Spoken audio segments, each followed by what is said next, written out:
ಇವತ್ತು ನಾನು ನಿಮಗೆ ಒಂದು ಪೇಪರ್ ಕ್ರಾಫ್ಟ್ ಹೇಗೆ ಮಾಡೋದು ಅಂತ ಹೇಳ್ಕೊಡ್ತೀನಿ. ಈ ವೈಟ್ ಕಲರ್ ಶೀಟ್ಸ್ ಏನು ತರಿಸ್ತೀವಲ್ವ, ಆ ಬೈಂಡಿಂಗ್ ಇದರಲ್ಲಿ ಪ್ಯಾಕಿಂಗ್ ಬಂದಿರುತ್ತಲ್ವ, ಈ ಪ್ಯಾಕಿಂಗನ್ನು ಎಸಿಬೇಡಿ. ಇದನ್ನೇ ನಾನು ಓಪನ್ ಮಾಡ್ಕೊಳ್ತೀನಿ. ಈಗ ಎಲ್ಲ ಈ ಪೇಪರ್ನೆಲ್ಲ ನೀಟಾಗಿ ಓಪನ್ ಮಾಡಿಕೊಂಡು ಒಂದು ನೋಡಿ, ಆ paper bundles, white plain paper bundles ಬಂದಿರುತ್ತಲ್ಲ ಅದರದ್ದು ಪ್ಯಾಕಿಂಗ್ ಇದು. ಇದನ್ನು ಕಟ್ ಮಾಡ್ಕೊಂಡು ಒಂದು ಶೀಟ್ ರೆಡಿ ಮಾಡ್ಕೊಳ್ತೀನಿ.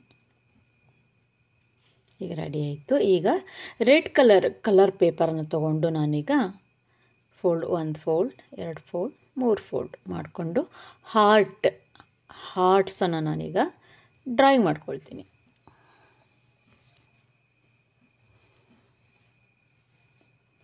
ನೀಟಾಗಿ ಡ್ರಾಯಿಂಗ್ ಮಾಡಿಕೊಂಡು ಈಗ ಕಟ್ಟಿಂಗ್ ಮಾಡ್ಕೊಳ್ತೀನಿ. ಅದು ಹಾರ್ಟ್ಸ್ ನಾನು ಬಿಡಿಸ್ಕೊಂಡಿದ್ದೀನಿ. ಕಟ್ಟಿಂಗ್ ಮಾಡಿದ್ಮೇಲೆ ಗೊತ್ತಾಗುತ್ತೆ ನೋಡಿ. ನೀಟಾಗಿ ರೆಡ್ ಕಲರ್ ಪೇಪರ್ನ ನಾನು ಹಾರ್ಟ್ ಶೇಪಾಗಿ ಕಟ್ಟಿಂಗ್ ಮಾಡ್ಕೊಂಡಿದ್ದೀನಿ ನೋಡಿ. ಈ ಟೈಪ್ ಈ ಥರ ಸಾಕಷ್ಟು ಹಾರ್ಟ್ಸನ್ನೆಲ್ಲ ನಾನು ಕಟ್ ಮಾಡ್ಕೊಂಡಿದ್ದೀನಿ. ಅಷ್ಟೊಂದು ಬೇಡ ನನಗೆ, ಆದರೂ ನಾನು ಕಟ್ ಮಾಡಿ ಇಟ್ಕೊಂಡಿದ್ದೀನಿ, ಕ್ರಾಫ್ಟಿಗೆ ಯೂಸ್ ಆಗುತ್ತೆ ಅಂತ. ಈಗ ಇದಾದಮೇಲೆ ಒಂದು ಕಡೆ ಈಗ ಬ್ಲೂ ಕಲರ್ ಕಲರ್ ಪೇಪರ್ನ ನಾನು ತೊಗೊಂಡಿದ್ದೀನಿ. ನಮ್ಮ ಹಸ್ತವನ್ನು ಇಟ್ಕೊಂಡು ಈಗ ಅಲ್ಲಿ ನಾನು ಡ್ರಾಯಿಂಗ್ ಮಾಡ್ಕೊಳ್ತೀನಿ. ಸ್ಕೆಚ್ ಪೆನ್ನಿಂದ ನಾನು ನಮ್ಮ ಹಸ್ತವನ್ನು ನಾನು ಇಟ್ಕೊಂಡು ನಾನು ನೀಟಾಗಿ ಡ್ರಾಯಿಂಗ್ ಮಾಡ್ಕೊಳ್ತೀನಿ. ಡ್ರಾಯಿಂಗ್ ಮಾಡ್ಕೊಂಡು ಆದಮೇಲೆ ಅದನ್ನು ನಾನು ಔಟರ್ ಲೈನ್ ಎಲ್ಲ ಕಟ್ ಮಾಡಿ ತಗೊಂಡ್ಬಿಡ್ತೀನಿ. ಒಂದು ಹ್ಯಾಂಡ್ಸ್ ರೆಡಿ ಆಯ್ತು ನೋಡಿ, ಬಂತಲ್ವಾ. ಈಗ ಇದು ಆದಮೇಲೆ ಏನು ರೆಡ್ ಕಲರ್ ಹಾರ್ಟ್ಸನ್ನು ನಾನು ಕಟ್ಟಿಂಗ್ ಮಾಡ್ಕೊಂಡಿದ್ದನಲ್ಲ ಅದನ್ನು ಅಂಟಿಸ್ಲಿಕ್ಕೆ ಸ್ಟ್ರಿಪ್ಸ್ ಬೇಕಲ್ಲ, ಸೊ ಹಾಗಾಗಿ ಸ್ಟ್ರಿಪ್ಸ್ಗಳನ್ನು ನಾನು ಕಟ್ ಮಾಡ್ಕೊಳ್ತೀನಿ. ಸ್ಮಾಲ್ ಸ್ಟ್ರಿಪ್ಸನ್ನೆಲ್ಲ ಕಟ್ ಮಾಡ್ಕೊಳ್ತೀನಿ. ಈ ಥರ ನೋಡಿ, ಸ್ಟ್ರಿಪ್ಸ್ ರೆಡಿ ಆಯಿತು.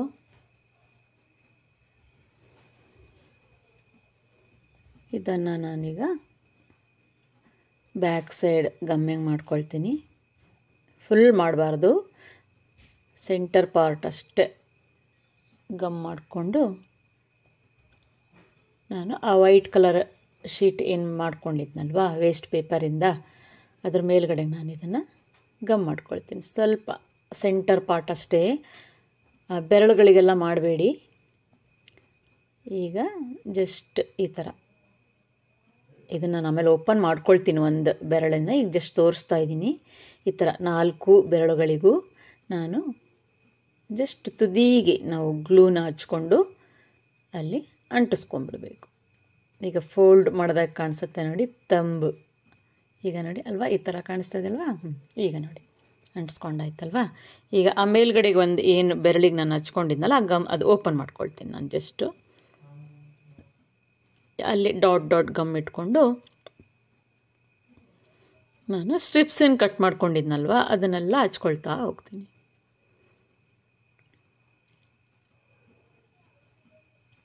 ಒಂದು 5 ಸ್ಟ್ರಿಪ್ಸ್ ಹಚ್ಕೊಂಡ್ರೆ ಸಾಕು. ಈಗ ನೋಡಿ ಹಚ್ಕೊಂಡಾಯ್ತಲ್ವ. ನೋಡಿ ಎಷ್ಟು ನೀಟಾಗೆಲ್ಲ ಹಚ್ಕೊಂಡು ರೆಡಿ ಮಾಡಿಕೊಂಡೆ. ಈಗ ಏನು ಓಪನ್ ಮಾಡ್ಕೊಂಡಿದ್ನಲ್ಲ ಆ ಸೆಕೆಂಡ್ ಬೆರಳನ್ನು ಅದನ್ನು ಈಗ ಮತ್ತೆ ಹಚ್ಕೊಂಡ್ಬಿಟ್ರೆ ಈಗ ಒಂದು ಬಂಚ್ ಇಟ್ಕೊಂಡಂಗೆ ಕಾಣಿಸುತ್ತೆ ನೋಡಿ ಅಲ್ವಾ. ಇದಾಯಿತು. ಇದ್ರ ಮೇಲ್ಗಡೆಗೆ ಹಾರ್ಟ್ಸ್ ಎಲ್ಲ ಏನು ಕಟ್ ಮಾಡ್ಕೊಂಡಿದ್ನಲ್ಲ ಇದೆಲ್ಲ ಸಿಂಪಲ್ ಕ್ರಾಫ್ಟ್ ಇದನ್ನು ನೋಡಿ ಅದ್ರ ಮೇಲ್ಗಡೆ ಹಚ್ಕೊಳ್ತಾ ಹೋಗೋದು. ಆ ಪೇಪರ್ ಏನು ಹಾರ್ಟ್ ಶೇಪ್ ಕಟ್ ಮಾಡ್ಕೊಂಡಿದ್ದನ್ನು ಇದ್ರ ಮೇಲ್ಗಡೆ ಎಲ್ಲ ಹಚ್ಕೊಳ್ಳೋದು.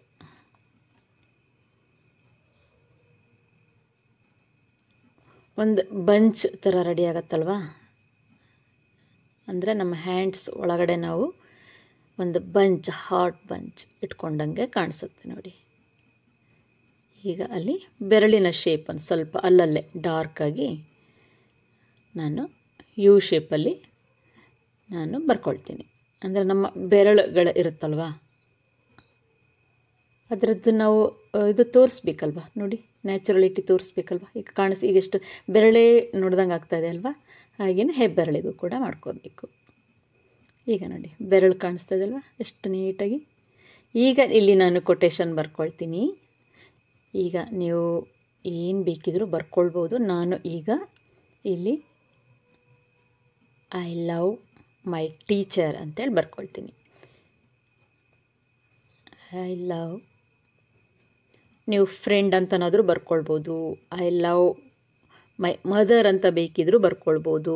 ನಾನು ಈಗ ಇಲ್ಲಿ ಐ ಲವ್ ಮೈ ಟೀಚರ್ ಅಂತೇಳಿ ಬರಿತಾ ಇದ್ದೀನಿ. ಈಗ ಒಂದು ಸಿಂಪಲ್ ಆಗಿರೋಂಥ ಕ್ರಾಫ್ಟ್ ರೆಡಿ ಆಯಿತು. ನೋಡಿ ಎಷ್ಟು ಈಸಿಯಾಗಿದೆ ಅಲ್ವಾ?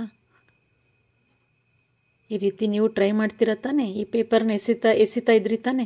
ಇನ್ಮೇಲೆ ಎಸಿಬೇಡಿ. ಓಕೆ, ಒಂದು ಬ್ಯೂಟಿಫುಲ್ ಆಗಿರೋಂಥ ಕ್ರಾಫ್ಟ್ ರೆಡಿ ಆಯಿತು.